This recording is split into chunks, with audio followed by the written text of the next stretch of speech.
For the most part, we know Breath of the Wild and even Tears of the Kingdom has some pretty mediocre rewards for collecting a lot of the things in the game, such as the bubble gems and even the Korok seeds just aren't worth it for their rewards.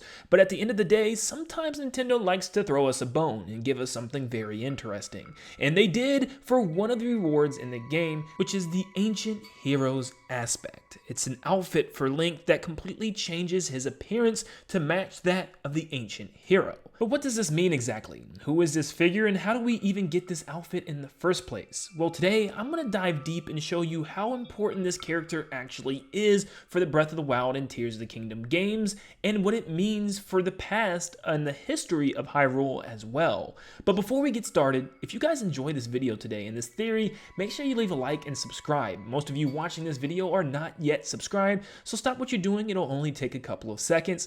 Thank you guys so much for your support. And let's jump into the theory. Well, what is it that we're even talking about in the first place? Well, if you complete all 152 shrines in the game, you'll get a special reward at the Temple of Time. And once you open the chest, you'll find the Ancient Heroes aspect, which is a set of masks that actually transform its user. The description of the item states that it contains the spirit of a hero who once saved Hyrule. That hero's aura will envelop the wearer. So it's not a mask, but rather changes the wearer's appearance. This isn't just an ordinary outfit. The soul of the Ancient Heroes aspect converts the user into a mirror image of what that hero once looked like. And of course, that matches the ancient hero from the tapestry that we've seen from 10,000 years ago. You can actually walk around with this outfit and talk to people in nearby villages, and especially Kakariko, where a lot of the people will tell you that you look just like that ancient hero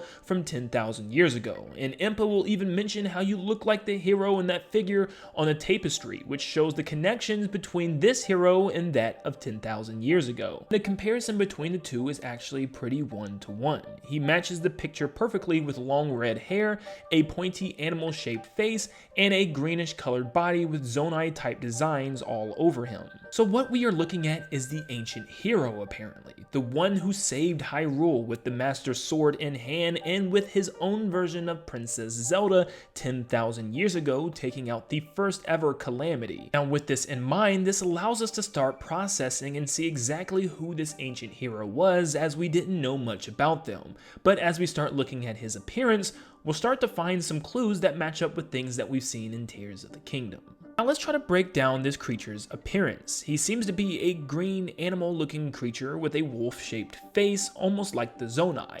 He also has Hylian pointed ears, a little bigger than Hylian's but a little smaller than that of the Zonai, but also has paw feet with claws and claws on his hands, which actually straight up resembles that of the Zonai, but with a tail with red fur at the tip, which we haven't seen in any of the Zonai yet with Minoru or even Rauru. Now, of course, they wear long clothes, so it'd be impossible to tell if they actually had tails or not. He also has long red hair and thick bushy eyebrows with deep blue eyes and black pupils. He has Zonai jewelry all over him, including similar arms to that of Minoru and Rauru, and has a jewel golden plate on his forehead with a green gem in the middle, kind of like Ganondorf. He also has body paint and different symbols along his body that resembles that of Sonya, even a white painted eye on his shoulders, just like Sonya. He also has a white robe that drops down at his waist and resembles that of the ancient Zonai guards back as the first knights of Hyrule, and also the white sashes of those of the sages, which they all wore as they served under Rauru and Sonya and served Hyrule. Kind of like the blue attire that the modern day champions wear. They wore white back in time, which shows that maybe he was even a champion or a royal guard or knight, which makes a lot of sense based on the lore that the hero must be a knight, and yeah, it would make sense as he wears similar garb. He also has gold triangles along his clothes that once again resemble that of Sonya and Rauru and some of the knights of back then.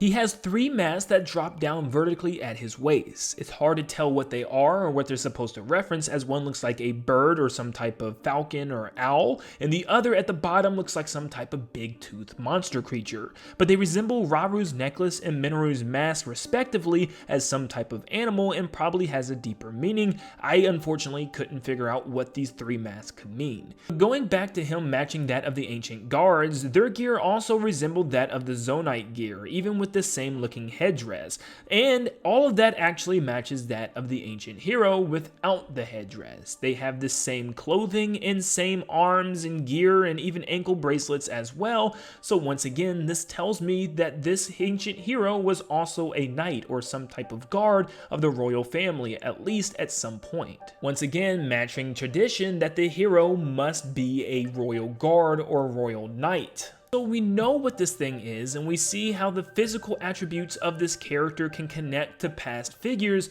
but how do the connections actually work? What do the connections mean? Well, let's dig into this. First thing, he seems to almost be a hybrid between a Hylian and a Zonai. He has features of both, so he could be related to that of Raru and Sonia. Now, we don't know the exact time Zelda traveled back. It seemed to be right after the events of Skyward Sword when this whole kingdom actually started to develop toward the beginning of the timeline. The ancient hero in the war took place 10,000 years ago, so the gap between these 2 points could be very massive, meaning that this can't be the kid, or could it? Well, it could be a descendant of Raru and Sonia, but we also know that Zonai live a long time, so maybe the kid just continued to live very, very long after they all passed. Now, it's just hard to say because the timeline just doesn't make sense with Tears of the Kingdom and timing is all over the place. But this would kind of make him the true last Zonai, or at least the last hybrid before the Zonai were completely wiped out. The king often alludes to him and Sonia also having a child by stating that the kingdom will continue to rule even with him gone, as he would tell that to Ganondorf and make it seem like there is still going to be someone to rule over the kingdom, maybe as if he knows that him and Sonia do have a child, they just don't want to mention him to put him at risk and to put him in danger. So maybe his son will take the mantle one day, and maybe this is actually the son where he became a royal knight and eventually the hero. There's also his red hair, and this is going to take a crazy turn, but it definitely looks like the Gerudo. He even has thick red bushy eyebrows, very much like a Gerudo, or maybe even a Gerudo king. Yeah, I'm saying it. What if Ganondorf and a Zonai had a child, and this was the child? Yeah, it would be pretty bizarre, but maybe it was just another type of Gerudo. Maybe it didn't have to do anything with Ganondorf, and maybe that's where the red hair comes from. It's hard to say. Was Ganondorf messing around with Minoru? I don't know. Also, it's with that golden plate on his forehead that makes him resemble that of Ganondorf even more, so it really is hard to say. He almost resembles more of a Ganondorf/Zonai hybrid than that of a regular Hylian. One of the last connections I could make is the red hair also matches that of the barbarian armor, which shows a barbarian member of the Farron warlike barbaric tribe of the Zonai. Now, Dr. Callip in-game does mention that that tribe was far older than the ones that fell from the sky, and timeline-wise it wouldn't make sense because we know that this hero came a long ways later, so it has to be after the events of Sonia and Raru, meaning that it very well could be their kid or a relative or a descendant of their kid. Right now, the only concrete evidence we have is this is probably the hero of 10,000 years ago. Whether this is another form of Link in the past or another hero and soldier of Hyrule, maybe a descendant of Raru and Sonia, maybe a descendant of Ganondorf or another Gerudo. It's impossible to say, but there definitely is Zonai connection, there's connection to Raru and Sonia, and there definitely is connection to the Zonai as a whole. And we also know that this was probably the last of the Zonai, whether it was a hybrid or not. This was the last of the remaining race. Let me know in the comments down below your theories or any information that you have that you think could add to this lore and to this concept. Let me know who you think that this creature is related to, and I want to give a big shout out to the collector on YouTube who started this theory, and I just wanted to expand on it. Go check the original video, tons of the original details there. Thank you so much for that awesome video, and make sure you leave a like and subscribe to stay up to date on all things The Legend of Zelda Tears of the Kingdom and Nintendo in general. Until next time, see you guys.